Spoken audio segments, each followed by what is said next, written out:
C'est bon?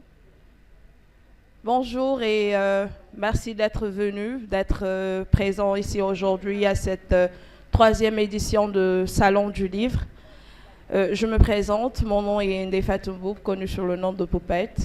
J'ai été là lors de la première édition du Salon du Livre avec, tout comme ces braves dames que je vais appeler.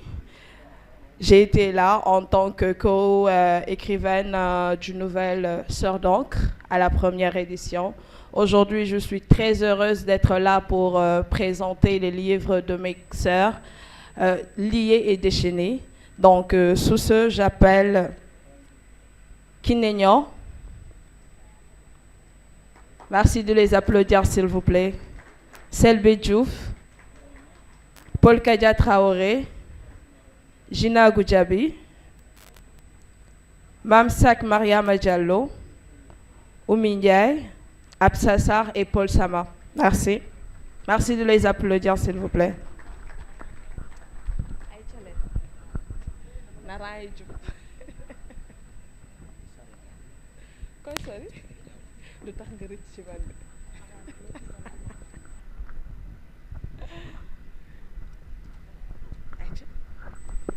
Pourquoi vous me fuyez là?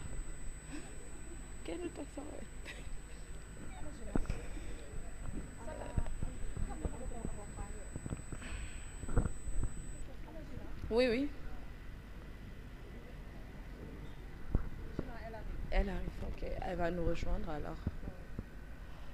alors. Je vais vous laisser vous présenter. On va commencer par vous. Bonjour tout le monde, merci d'être là aujourd'hui. Moi, c'est Paul Kadia Traoré, je suis journaliste et je suis la fondatrice du site Abena Communication. Voilà.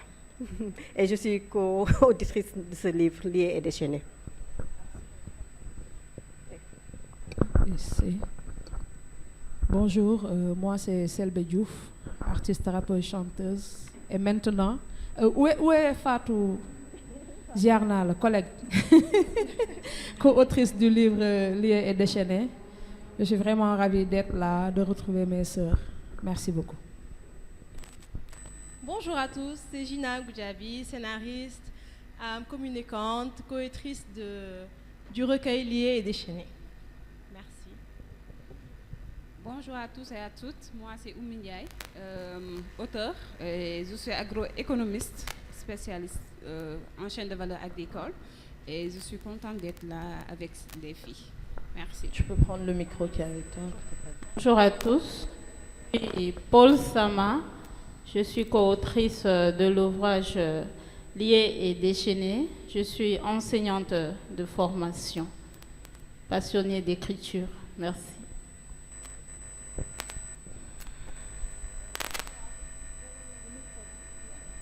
Le micro.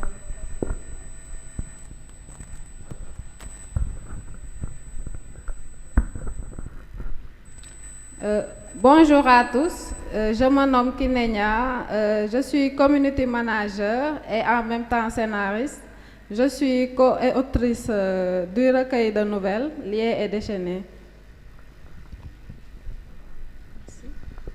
Bonjour, moi c'est Absassar, je suis enseignante de formation et je remercie ma famille qui est là, ici présente. Et je suis co-auteur du recueil de nouvelles Liées et déchaînées. Salam alaikum wa rahmatullah. Bonjour à tous et à toutes. Je suis Mamsak Mariama Diallo, ancienne journaliste, actuellement commerciale et entrepreneur, passionnée de lettres et de crochet. Ravie d'être parmi vous. Merci beaucoup.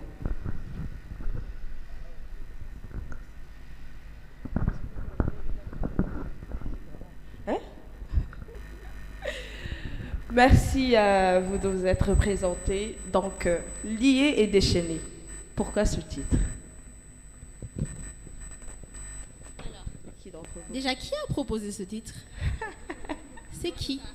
C'est Absa? Oui. Voilà. C'est qui? Ah, Mamsak. Ok. Est-ce que tu peux nous expliquer pourquoi Liées et déchaînées?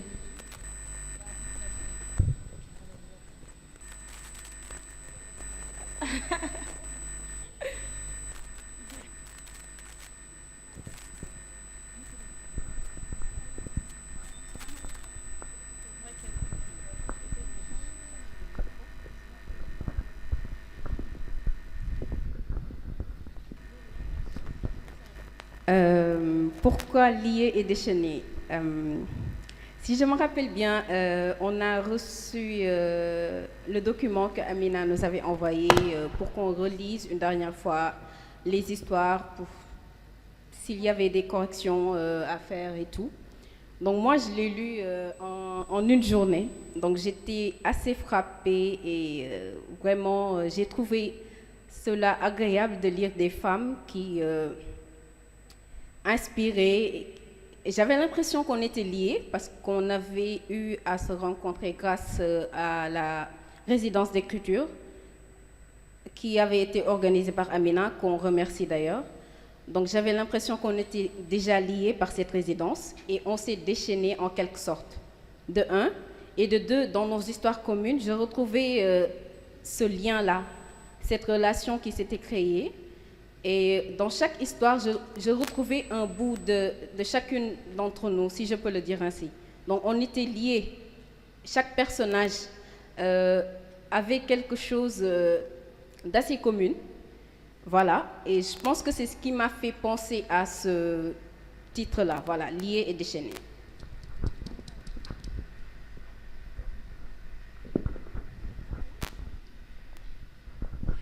Je voulais aussi ajouter, au-delà du titre que Mamsak a choisi, mais que nous avons choisi, lié et déchaîné, mais en exergue des thématiques qui s'opposent, comme par exemple la rébellion d'un côté, la libération de l'autre, les libertés d'un côté et l'enfermement de l'autre, comme pour montrer que Lié et déchaîné défend des thématiques sociaux, des thématiques sociales, autant pour moi, et culturelles, actuelles, surtout en ce qui concerne la question liée aux femmes.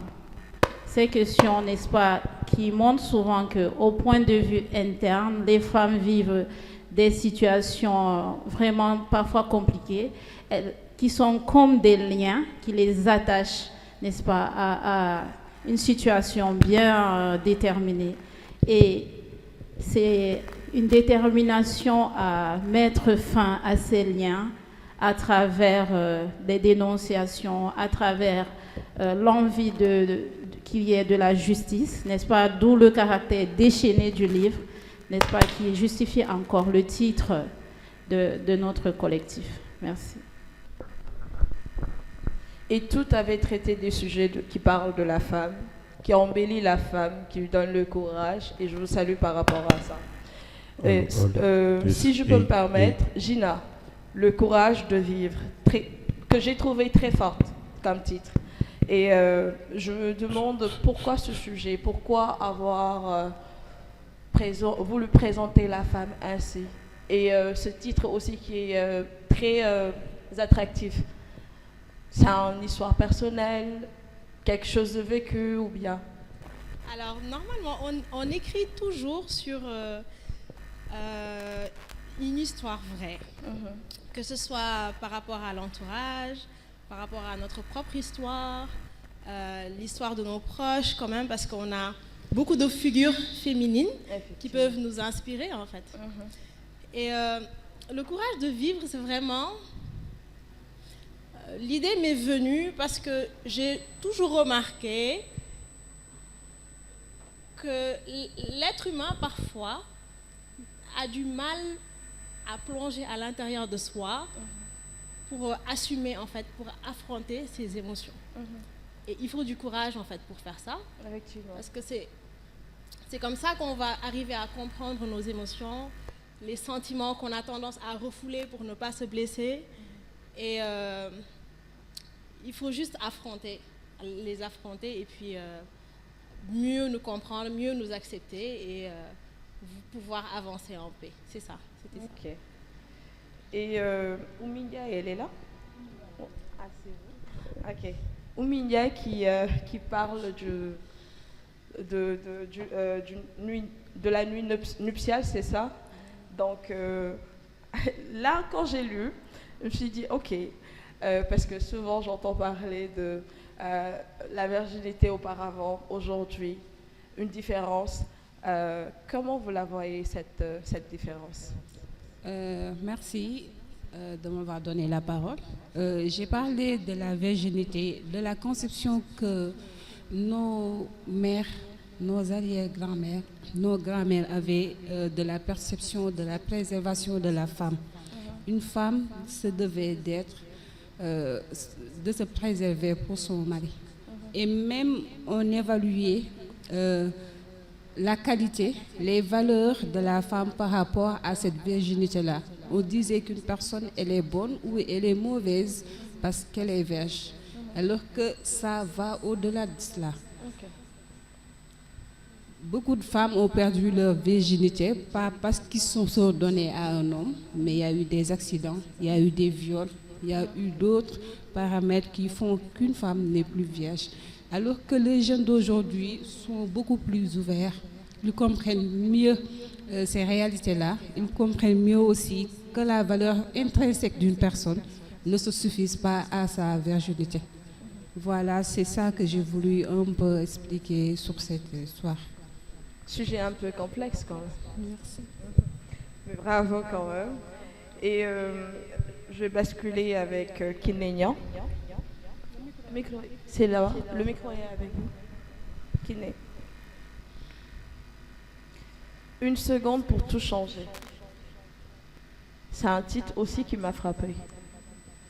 J'ai lu l'histoire, mais j'aimerais l'entendre et puis peut-être mieux comprendre pourquoi une seconde pour tout changer.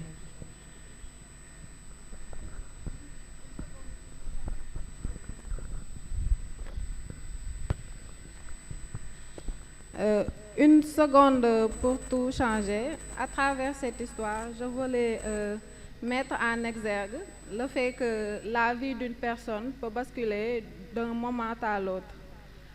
Voilà, c'est pour cela que j'ai choisi ce titre, parce qu'à travers l'histoire, on suit une jeune femme dont la vie va être bouleversée par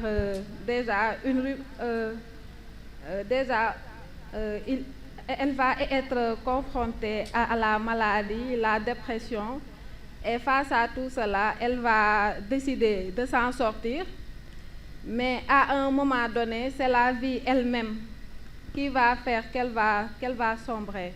Du coup, à travers cette histoire, je voulais montrer que parfois la volonté d'une personne ne suffit pas et que la vie elle-même, peut-être on peut dire que c'est le destin, mais la vie elle-même, c'est elle qui fait que parfois tu te retrouves dans des situations qu'au départ tu ne voulais pas.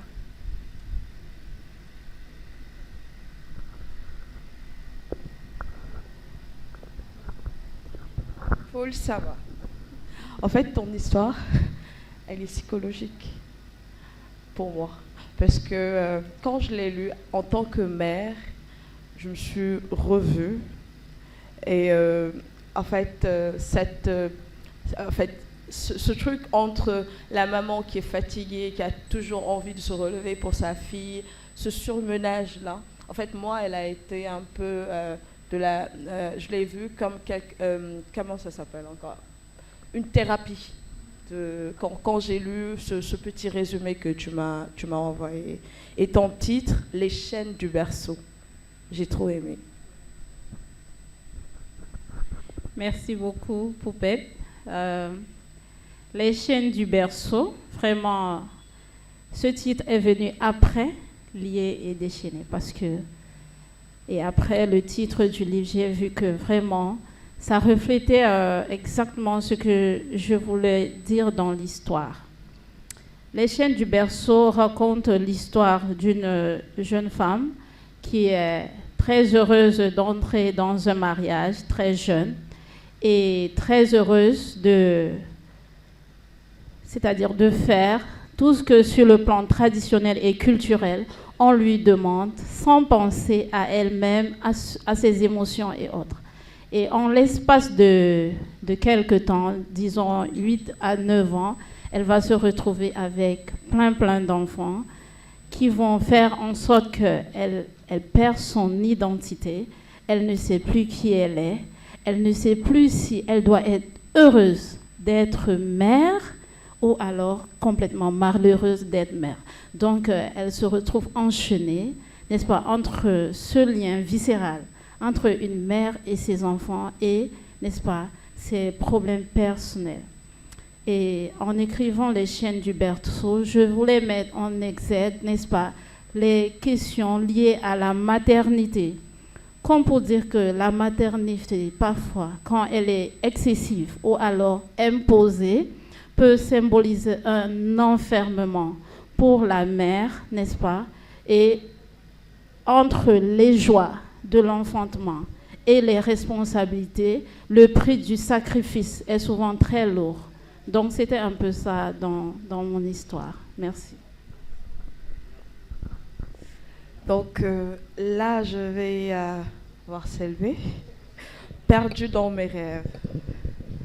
Mais moi, en fait, il y a quelque chose qui m'a frappée aussi, comme dans tous vos recueils d'ailleurs, se battre pour les autres et donner une voix à ceux qui n'en ont pas.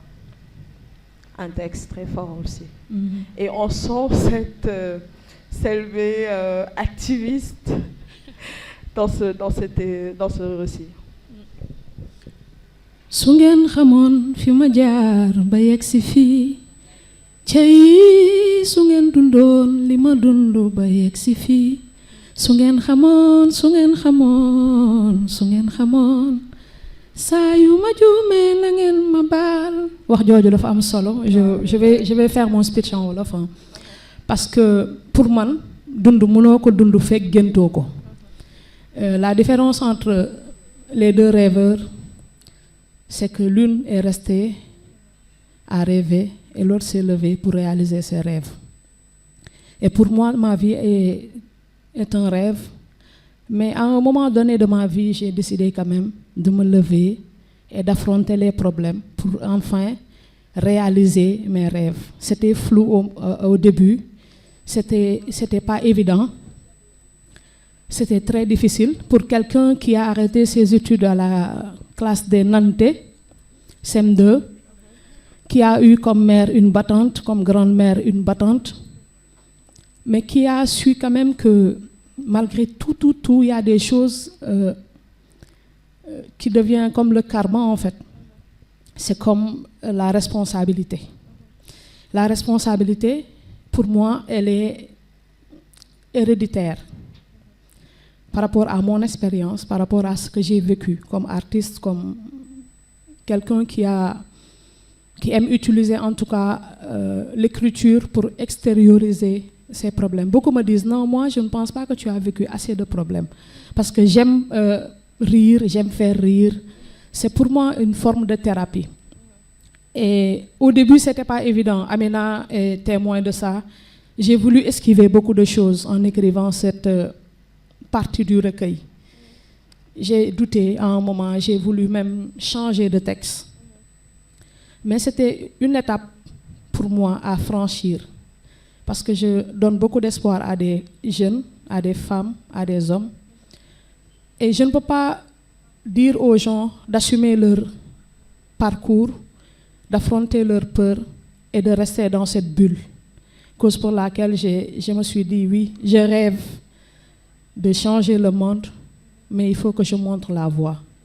C'est pour ça que, oui, c'est très compliqué pour moi, par contre, de relire, en tout cas, cette partie du recueil, parce que je me projette, je retourne dans des moments et des événements qui ne sont pas du tout évidents.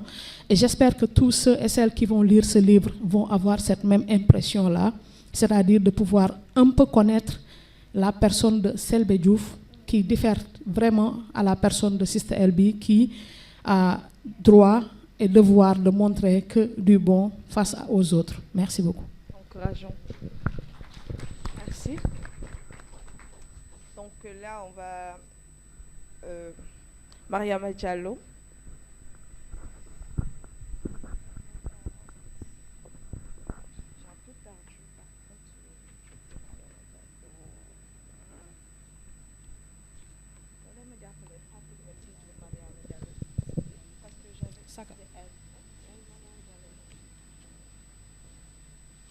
C'est vous, Mariama Bien. Mamsak Mariama Diallo, c'est elle? La dernière.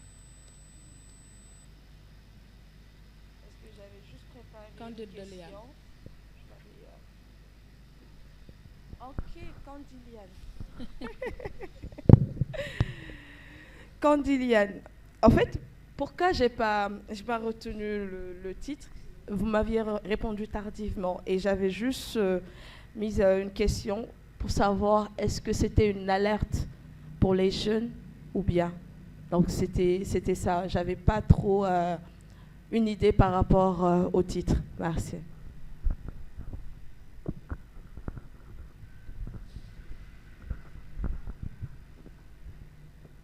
Merci Poupette. Une alerte, oui, on peut l'appeler comme ça, du moment où c'est l'innocence qui est arrachée moralement.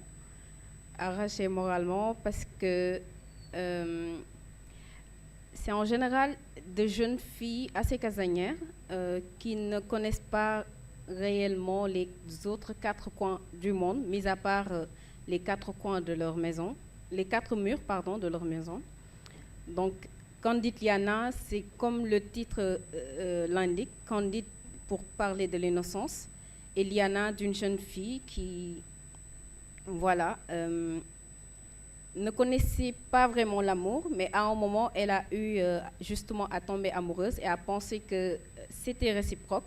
Mais malheureusement, l'homme en question n'avait pas des idées, je peux dire, honorables. Alors, comme tu l'as dit, c'est une alerte pour dire qu'il y a toujours des prédateurs, tout comme il peut y avoir de bons hommes, c'est vrai, mais il y en a toujours des prédateurs, qu'il faudrait également que toujours les mères puissent être là à poser des questions pour savoir, parce qu'il peut y avoir aussi certaines jeunes filles qui ont peur de parler à leur mère parce qu'elles elles ne voudront pas les inquiéter ou ne voudront pas être jugées. Donc voilà, c'est comme tu l'as dit, une alerte, je pense, oui.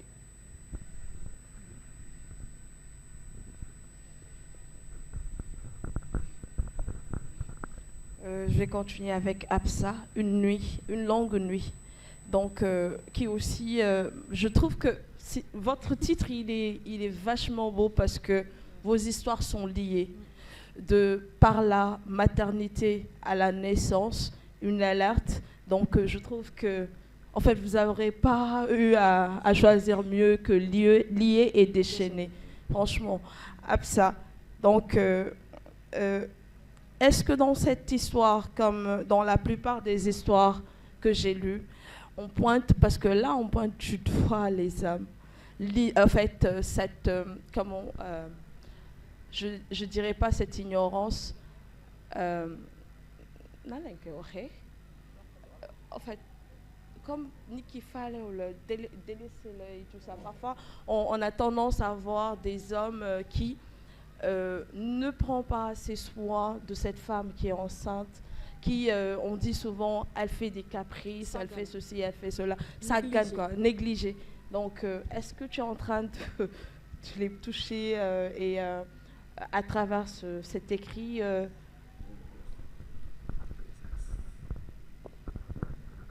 Merci, Poupette. Voilà, j'ai voulu parler de la maternité. D'abord parce que c'est un thème qui est universel. C'est universel et surtout, c'est un thème qui est sensible quand ça touche des personnes vulnérables, comme les personnes qui sont dans le livre, qui vivent dans des zones reculées où ils n'ont pas accès aux soins de santé, comme par exemple, l'histoire se déroule dans le Fouladou, là où une mère qui est enceinte et qui a une grossesse extra-utérine, et qui ne le sait pas parce qu'elle est ignorante, et elle va avoir, pendant une nuit, elle va avoir des douleurs et des saignements. Dans la chambre, elle était avec sa fille, mais le père qui était au courant de la situation, il n'a pas aidé à temps, il l'a laissée à elle-même jusqu'à ce qu'elle agonise. C'est par rapport à ça, j'ai voulu sensibiliser les gens par rapport au thème de la maternité et par rapport aussi éveiller les consciences par rapport aux femmes qui vivent dans des zones difficiles d'accès, ce qu'elles vivent là-bas. Parce que je l'ai vécu. J'étais là-bas et j'ai vu des situations pareilles. J'ai été à Kolda en tant qu'enseignante. Et c'est ce qui m'a inspirée à écrire cette histoire. Voilà.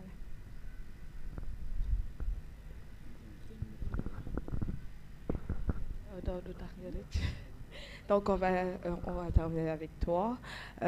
Sadia, qui, en fait, est le point de fermeture de toutes vos histoires, parce que ça parle d'une femme mariée, divorcée, et je pense qu'il y a eu des violences conjugales, psychologiques et tout. Donc, je vais te laisser parler.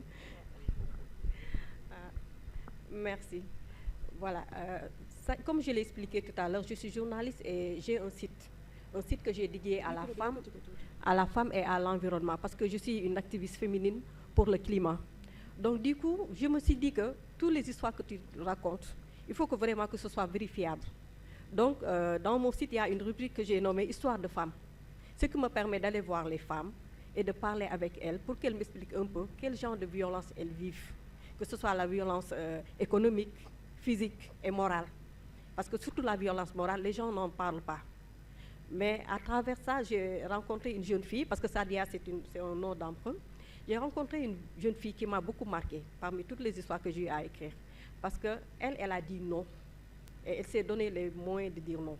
Elle n'a pas voulu être une femme soumise. Malgré le fait qu'elle m'a un peu fait penser à Selbé quand elle expliquait un peu son histoire. Elle a dit que non, elle n'a jamais fait les bancs, elle n'a pas fait l'école, mais elle ne va pas se laisser maltraiter. Bon, c'est une histoire banale dans les banlieues, parce qu'en général, les familles vivent en proximité. Tu as une chambre, tu es dans la maison familiale, tu partages la chambre avec tes enfants. Donc les filles, dès qu'elles commencent à grandir un peu, entre 14 et 15 ans, s'ils trouvent quelqu'un, on les donne en mariage, sans essayer de voir si c'est un bon mari, ça les importe peu. L'essentiel est qu'elles quittent la chambre et que les parents se déchargent de leurs responsabilités. Donc c'est dans ce cadre-là que Sadia a trouvé un époux. Au début, c'était bien, elle se sentait bien parce qu'elle avait sa propre chambre et tout, elle était à l'aise. Mais à un moment donné, les problèmes ont commencé. Et c'est des problèmes qu'on vit tout le temps aussi au Sénégal. C'est des problèmes familiaux où, dans la grande famille, quand il y a des belles-sœurs qui est divorcée, elle apporte des problèmes. Il y a d'autres belles-sœurs aussi qui sont mariées mais qui ne quittent jamais la maison familiale. Donc du coup, elle avait ce genre de problème-là, mais elle a dit non. Moi, c'est ce qui m'a marqué. Elle a tout fait pour se débarrasser de ce mari-là. Et elle a pris ses propres moyens, parce qu'elle n'est pas venue divorcer comme ça. Elle est allée jusqu'à découvrir la maison, comment ça s'appelle, l'association des Russes sénégalaises. Elle est partie là-bas, elle a expliqué son histoire et elle a été aidée. Et ça, je me dis que si toutes les femmes essaient vraiment de s'en sortir réellement, il faut essayer de s'en sortir réellement, pas de dire que voilà comment les gens vont voir les choses. Tu meurs à petit feu. Et vraiment, c'est ce qui m'a marqué. J'ai voulu mettre cette histoire-là avec un peu de l'imaginaire et tout ça. Voilà, mettre un peu de sauce. En tout cas, merci à toutes. Peut-être des questions au niveau du public. Vous avez des questions, des encouragements au niveau du public? Hein? Qui veut faire Oui. des questions, on a qu'à aller là-bas. Non, est-ce que... Mais lui aussi. Man, je me déplace avec le micro. Ok. Non, moom dafa ne ku bëgg a génn taxaw fële laaj question.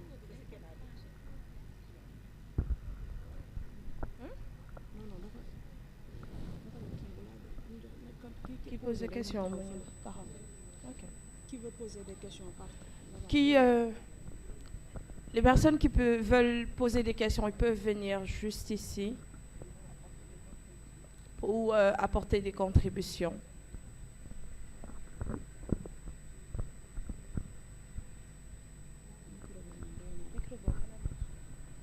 Sinon, tu peux avancer, hein?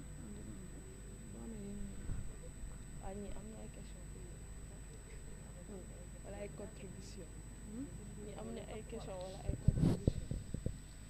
seen diggante ak yàlla amu leen ay question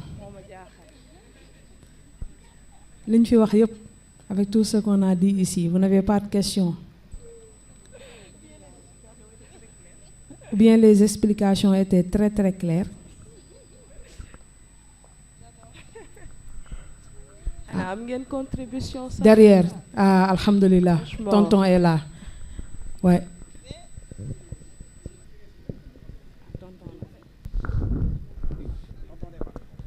Tàccu leen tonton. Voilà, merci beaucoup. En fait, j'hésitais à Soulevez un peu le micro. parler parce que depuis que je suis entré dans cette salle, tout est femme. Les livres, les personnes, tout est femme, et c'est très bien comme ça, il n'y a pas de problème. Donc je me disais que les femmes ayant parlé, il n'y a rien à dire sur la parole des femmes. Donc c'est par respect, et comme d'ailleurs je vois une dame qui est là, qui pourrait, elle, vous interpeller, parce que je pense que vous avez dit des choses sur lesquelles elle aurait pu avoir des choses à dire. Professeur. Et je pense que, voilà. Alors, maintenant, je vous félicite d'abord d'avoir écrit. Je pense que c'est assez important que des jeunes dames écrivent. Je vous soupçonne, je préfère être franc avec vous, hein. Je vous soupçonne de porter des masques quand vous écrivez. Et d'ailleurs, elle a très bien dit, celle que vous voyez n'est pas celle qui est. Donc, cette dualité que vous vivez tous, et que vous exprimez tous dans un déchaînement, mais un déchaînement voilé également. Et donc,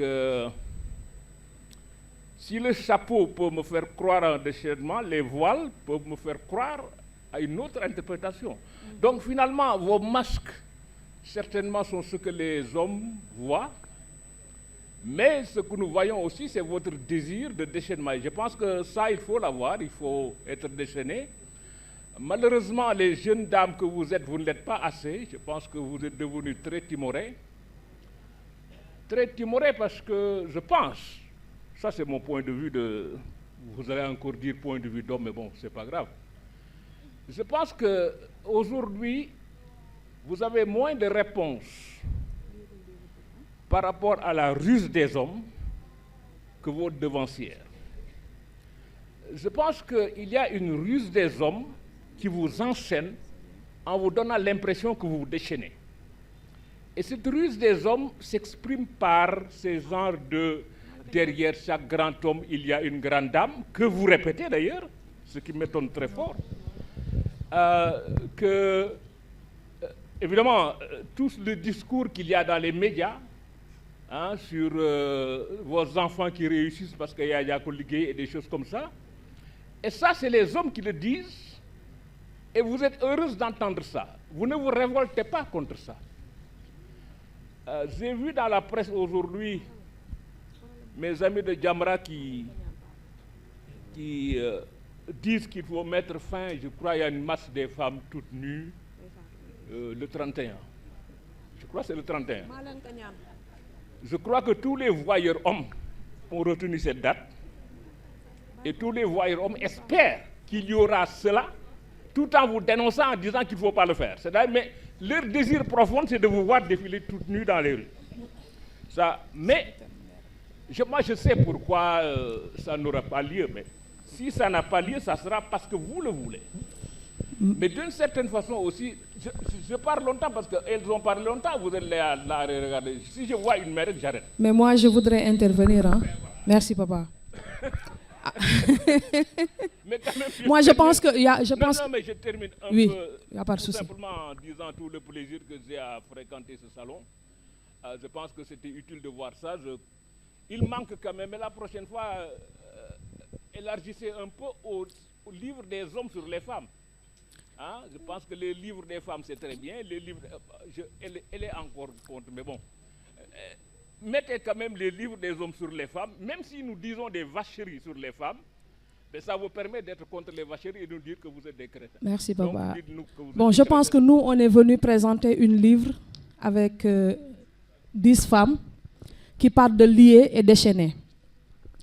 Et moi, je pense que le speech que notre papa vient de faire est tout à fait est tout à fait à côté de ce que nous, on représente et de ce que nous, on pense. Parce que s'il avait lu un peu ce recueil de nouvelles qu'on a eu à faire, il saurait que oui, on est bien liés par nos histoires, mais on est vraiment indépendante et déchaînée par rapport à tout ce qu'on fait. Nous, on a Fatou Sow comme repère. Et on n'ose pas se plier. Parce qu'on va nous dire que c'est nos enfants qui vont réussir parce qu'on a souffert. Nous, on ne veut pas souffrir en fait. En quelque sorte, on ne veut pas souffrir. On veut juste vivre heureuse et que nos enfants vont se débrouiller après, quoi. C'est ce qu'on a appris en tout cas de nos pères. Et ce livre Lié et déchaîné, papa, si vous avez le temps de lire ce livre, je pense que vous allez comprendre beaucoup plus ce qui nous a amenés aujourd'hui ici et ce qui a pour but de mettre cet événement-là. Je félicite Amina. Parce que les femmes, oui, quand elles écrivent et pour les hommes et pour les femmes, mais elles écrivent aussi pour montrer les failles qu'ont les hommes à gérer, les contraintes par rapport à tout ce que les femmes ont à dire tout bas et que les écrivaines comme nous disent tout haut. Merci beaucoup.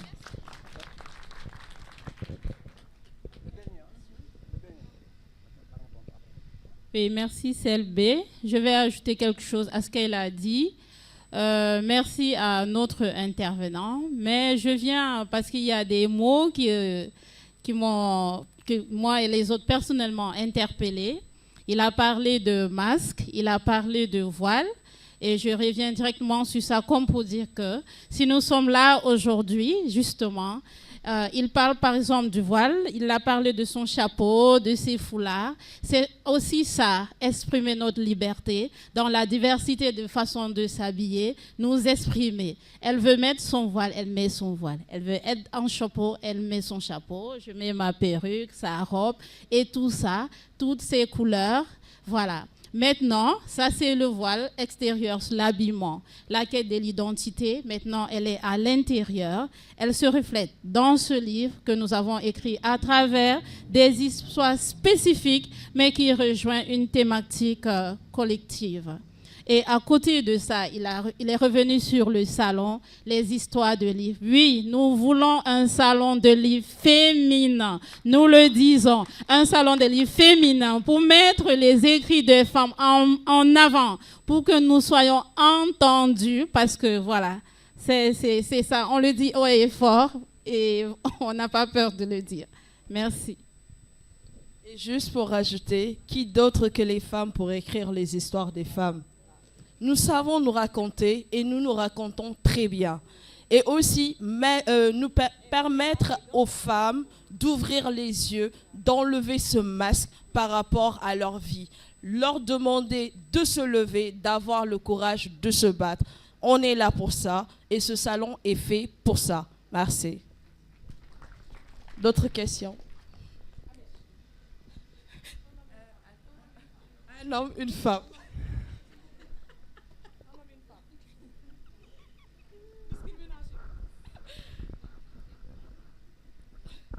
Bonjour tout le monde. Bonjour. Je m'excuse du retard encore. C'était juste pour féliciter la team et surtout mention spéciale à ma soeur Elbi parce qu'on m'a tellement invité, je lui ai dit que j'espère que c'est pas le petit visible le gueureux de Baradoli. Donc encore félicitations. Merci beaucoup. Merci. Maïssa. Maïssa. Non, monsieur derrière. Merci. Oui. Bonjour à tous. Bonjour. Félicitations mes chères dames.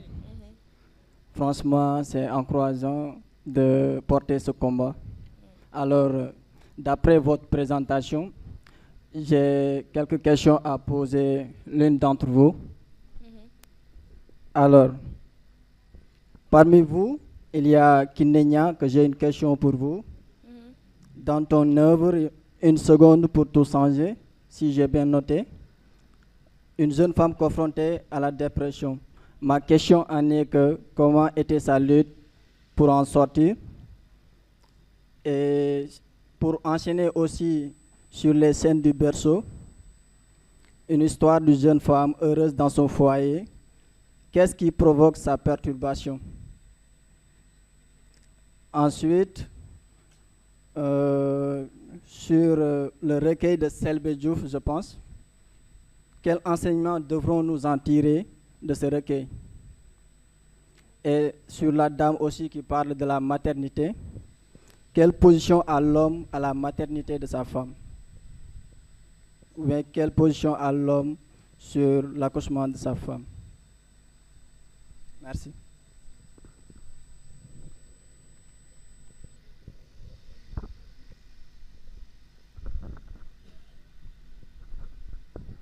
Oui, Maïssa, déjà, merci pour la question.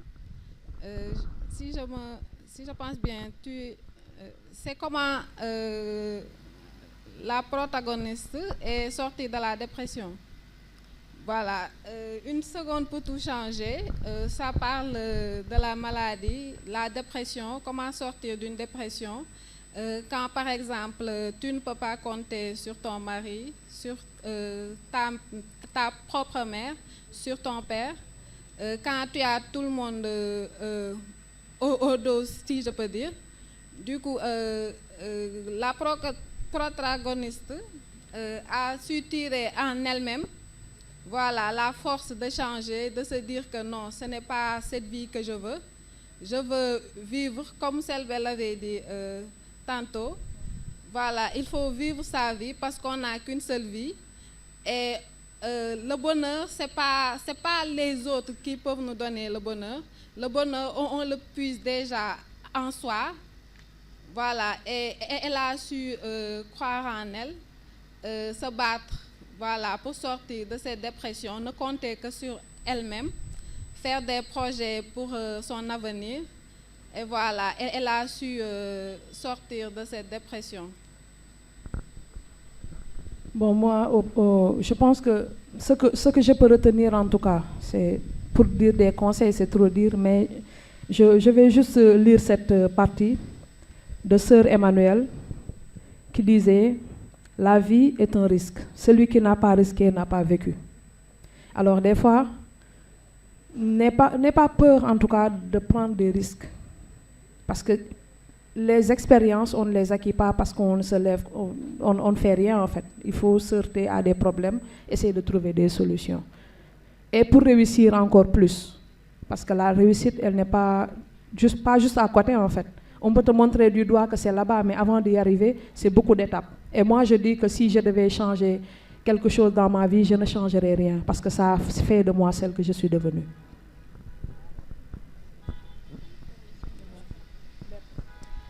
Qu'est-ce qui a provoqué la perturbation de la protagoniste dans les chaînes du berceau?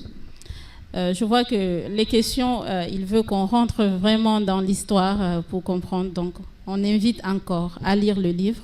Mais pour résumer un peu, Georgette ici, c'est une jeune femme, elle s'est mariée. Pour elle, c'est satisfaire son mari qui signifie la réussite d'un mariage heureux.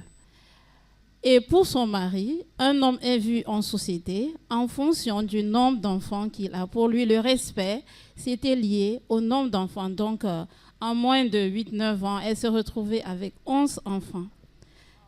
Et là, elle perd son identité. Elle ne sait plus qui elle est. Entre ce lien entre la maternité et sa propre identité, elle est vraiment perdue. La naissance du 11e sera l'élément déclencheur qui va faire en sorte qu'elle commence à être en exil, comme elle s'est exilée intérieurement, pour essayer de répondre aux questions sur son identité, qui elle est, ses propres convictions, et comment aussi mettre un terme aux ambitions démesurées de son mari.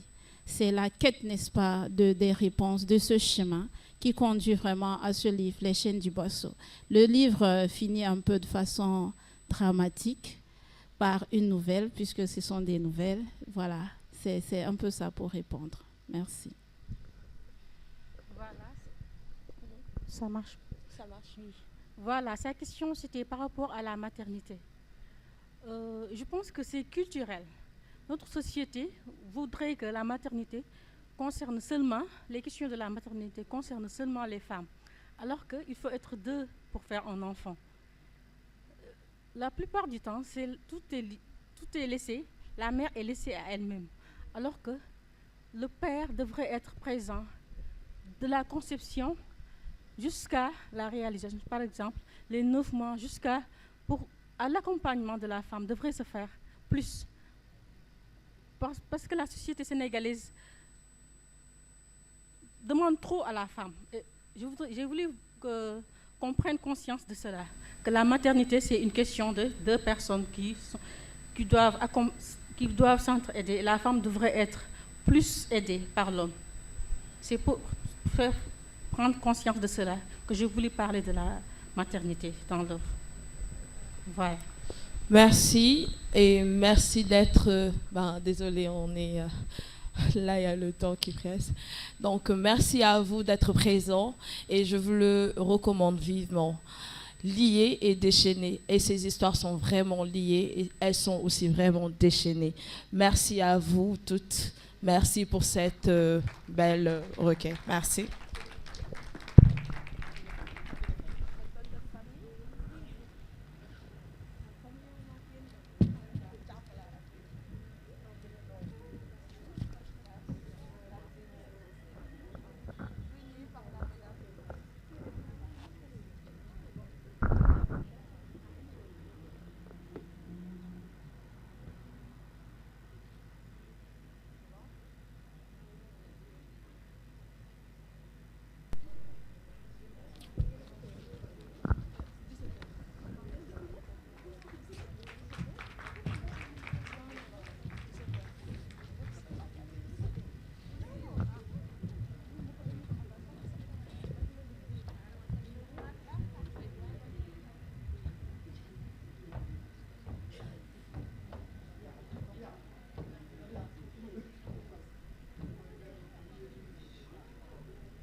Yes,